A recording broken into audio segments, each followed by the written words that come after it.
Yo, what is up, pirates? It's your boy TPG back at it again with another One Piece video. Today I'm going to be going over the decks that I am most excited to play in the upcoming set, Kingdoms of Intrigue, aka OP04. So I have 3 brand new decks consisting of 3 new leaders, as well as one reprised deck that I think hasn't seen as much success as it could have, but I think actually has a nice spot in the OP04 meta. So that being said, let's hop right into the video.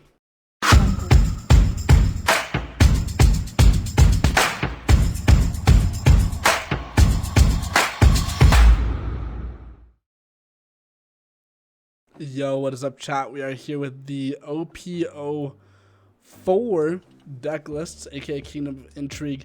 Today I'm going to be covering the decks that I'm most excited to play in this upcoming set. So there's 3 new leaders and then 1 reprised leader. So you see we do have Rebecca to start, and I'm going to go over these lists pretty quickly because it's pretty easy for you to find these decks.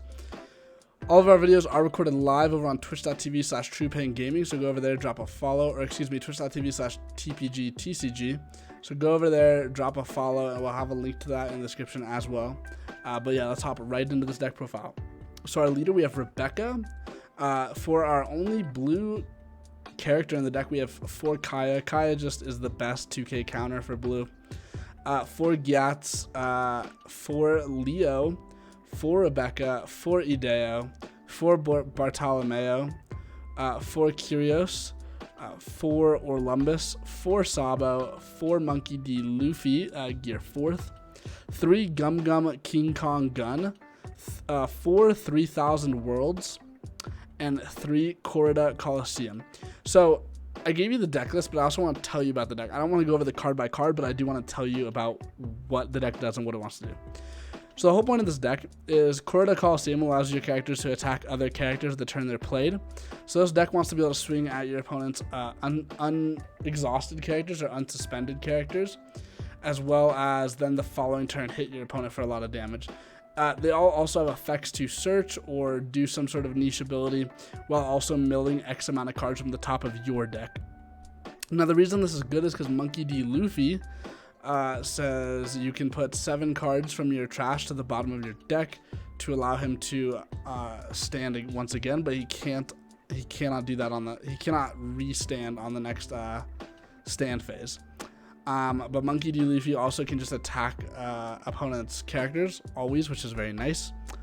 So yeah, you're basically milling to then resolve Luffy as your big payoff to sort of keep putting these 7 cards to the bottom of your deck every turn to keep making sure Luffy can restand, which is quite good.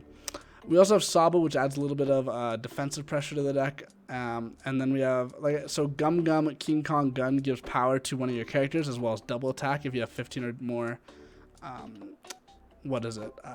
15 or more cards in your trash. So you can sort of buff. A lot of these cards are pretty small. You can buff up those small ones and give them double attack. Or because it's a 3 cost, I think the idea is that on the turn that you Luffy for 10 Dawn, you can Luffy for 7 and then Gum Gum King Kong Gun for the remaining 3 to sort of make Luffy almost an OTK. Because Luffy will be 7 plus 6. Luffy will be 13 with 4 checks, which is pretty strong.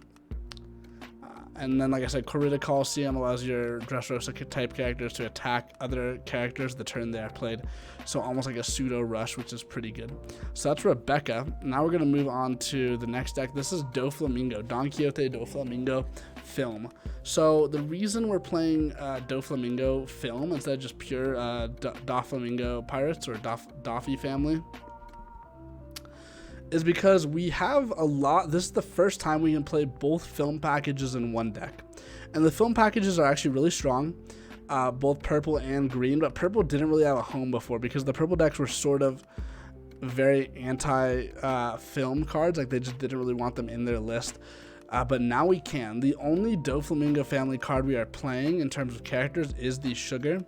But I'll go over the deck really quick. So we're playing 1 of our leader, Don Quixote Doflamingo, 4 Buena Fiesta, who's a searcher, 3 Sugar. Sugar is our sort of a stun card, 4 Tony Chopper, 2 copies of Shiki, 4 copies of the best card in the deck, Nami, 4 copies of probably the second best card in the deck, Uta. This is the Film Uta blocker. Very good card, but didn't really have a home before this.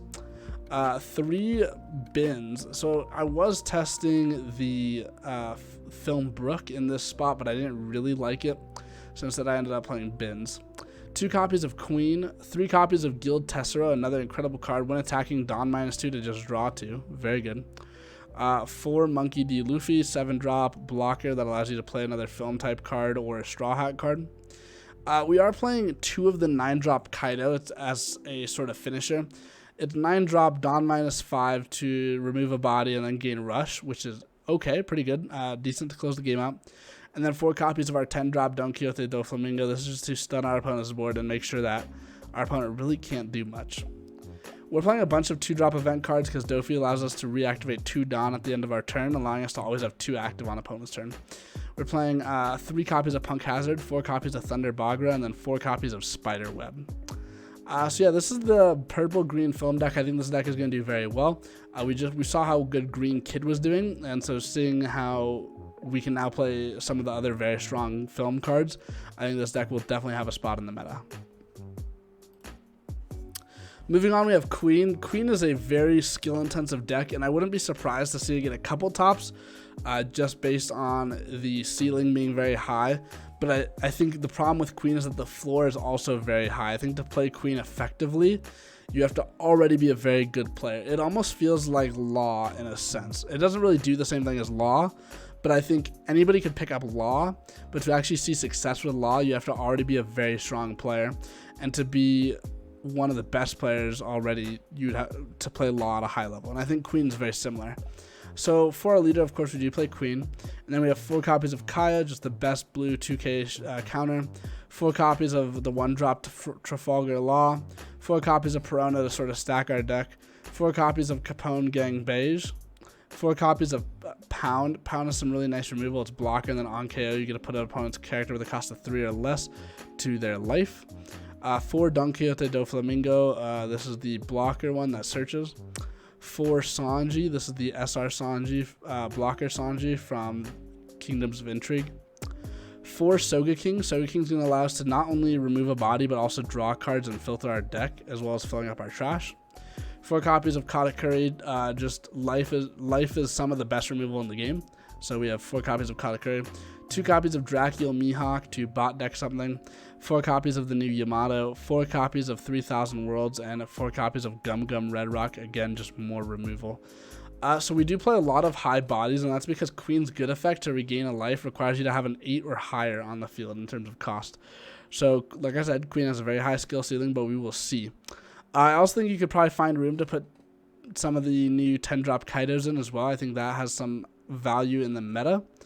But it's up to you to try and find that room. This is sort of just a base Queen build. And like I said, I think Queen will have a lot of high ceiling to it.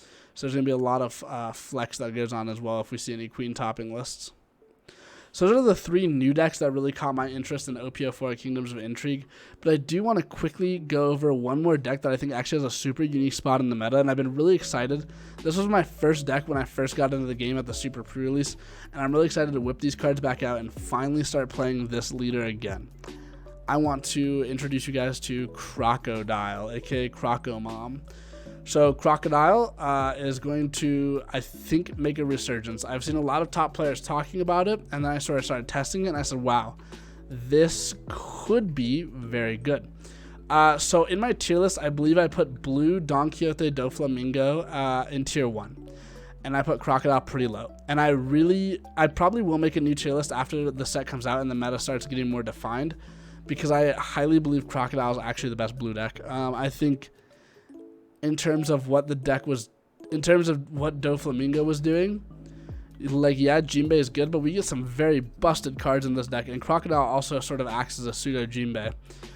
So we'll go over it in a second, but I will go over the deck first. We have our leader, of course, Crocodile. We have 4 copies of Kaya, 1 copy of Trafalgar Law, 4 copies of Miss All Sunday, 4 copies of Don Quixote Doflamingo, 4 copies of the new card Sasaki, 4 Sento Maru. So Sento Maru allows you to pay 2 to bring out a Pacifista from your deck. And Pacifista is going to allow us to hit Whitebeard numbers pretty easily. So, of course, we do want to actually be playing Sento Maru. It also helps in the Zoro matchup. 4 Bartholomew Kuma. 1 copy of the Pacifista that you can play a bunch of, 4 of the 2K counter Dracula Mihawk, 4 of the 6K vanilla Pacifistas. Of course, this is the one we're going to be wanting to bring out mostly with Sentomaru. 4 copies of Dracula Mihawk, like I said, so Dracula Mihawk will be able to bot deck and remove things. 2 copies of Kaido. So Kaido, the big thing is he removes 2 somewhat small bodies, a 5 and a 3. But it's also a 10 drop 12K, which is a lot of pressure. We saw how strong Whitebeard is, and this is very similar to Whitebeard. Not as oppressive as Whitebeard in terms of what it does, but the numbers are tough with this Kaido. Onto the event cards, we have 3 of the new 2-drop event card, counter event cards, very nice. 3 copies of 3000 Worlds, and then 4 Gum Red Rock, just one of the best event cards in the game now. So this is Crocodile, and I actually think you guys should have Crocodile on your radar. Again, I'm not sure how strong it will be. I'd see a lot of top players talking about this deck, and through only a couple play testings of this deck, I realized, wow, this is definitely going to be a strong deck in the OPO4 format. So thank you guys for watching, and I hope you enjoyed. If you guys like this video, please let me know by leaving a like, comment, and subscribing. Comment, let me know which deck you are excited to play most in OPO4. And if you did like this content, please don't feel free to leave a like, comment, and subscribe. And if you want to see more of me, check out the links in the description down below for other ways that you can see my content. That being said, I will see y'all next time. Peace.